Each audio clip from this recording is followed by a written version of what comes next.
He kept lowering his voice as he talked, like someone might be listening. He said if people knew what was happening in Tanzania right now, they wouldn't be able to sleep tonight. And I've seen the reports myself, he wasn't exaggerating, because what's happening over there isn't politics, it's not unrest, it's mass death buried under silence. And somehow, that's only the beginning of this week. Let me walk you through 4 events the world should have stopped for, but did not. Security forces were cracking down on protesters after a disputed presidential election.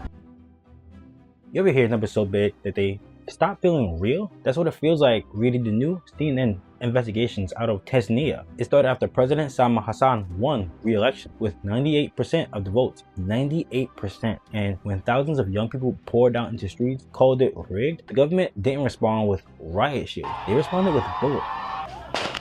Doctors at one of the regional hospitals told reporters that there were days where pickup trucks showed up 4 times, dropping off piles of bodies, stacking on top of each other like firewood, until the morgue couldn't take another one. And when it filled up, they left the bodies outside. But the part that destroys you is this. Satellite images show freshly dug earth, rows of disturbed soil, the kind of pattern investigators only see when mass graves are being filled fast. Human rights groups say police weren't just killing people, they were dumping the dead inside these pits to hide the numbers. The opposition says 2,000 people died in 1 week. That's nearly 300 people a day. And families have started doing something I wish no one on this planet ever had to do. Burying their loved ones' clothing because the bodies will never be found. Then the president went on TV and said the protesters were paid actors. And now hundreds of young people, kids, have been charged with treason, which carries the death penalty. The world barely blinked, but the next story is a kind of delusion just as dangerous.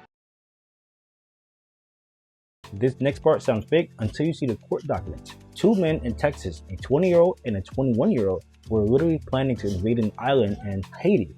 Not online roleplay, not some edgy Discord fantasy. They spent 13 months building a plan. They took military training, firearm courses, sailing courses, and even classes in the island local language. Their goal? Sail a boat to the island of Gonovi's, population of 87,000, attack at night, kill the men, and enslave the women. This is real. This is the indictment. They were unhinged. They went around Washington DC trying to recruit homeless men as soldiers for their army. Thankfully, the plan fell apart because, surprise, they failed most of the training programs, but the intent was real enough that the FBI stepped in. Now, they're facing charges like conspiracy to murder abroad, conspiracy to kidnap, attempts to recruit for armed conflict, and the production of child you-know-what. Life in prison is the least of their problems. But the wildest part, this story isn't the darkest that happened this week, because what's happening in South Africa is bigger than the 2 men. It's a whole nation screaming.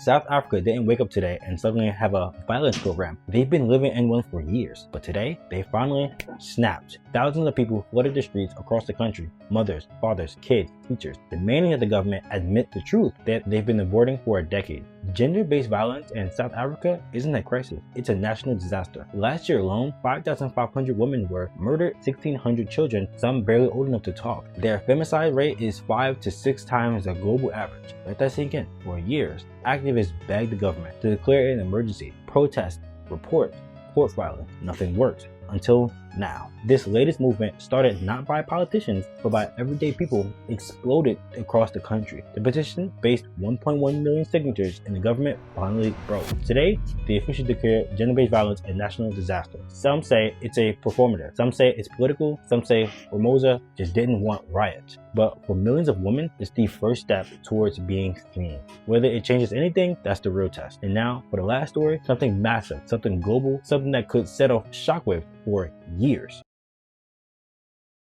In southern Ukraine, an entire nuclear power plant suddenly lost control because of its cooling system after a drone strike hit the facility's electrical infrastructure. Let me break that down. Why that's terrifying. This wasn't just a blackout. This wasn't just one room losing power. This was the exact type of failure that caused Hiroshima. A UAV storage site at the Saki airfield in temporarily occupied Crimea was hit. When a nuclear plant loses electricity, even for a few minutes, the reactors keep generating heat without cooling pumps running. The temperature rises fast. Why? The way faster than most people realize. For nearly an hour, Engineers were scraping in the darkness, manually shutting valves, trying to keep the pressure from spiking to a level where a rupture becomes possible. But here's the part where it gets even scarier. The plant site sits on a region that's already been shelled for years. Emergency crews couldn't rush in. Backup generators weren't guaranteed to hold. Experts now say this was the closest Europe has ever come to a nuclear event since the 1980s. A single hit in the wrong spot, and you could have been seeing radiation clouds drifting across borders like Poland, Romania, Moldova, countries waking up to alarms and evacuation orders. And yet, most outlets buried the story. No breaking news alert, no hour-by-hour coverage, just a quiet little headline about temporary instability. Temporary instability? A nuclear plant almost overheated in the middle of a war zone. And the truth is, this wasn't the first warning. It's the third time in 2 months that a plant in the region lost access to its cooling system because of the strikes, sabotage, or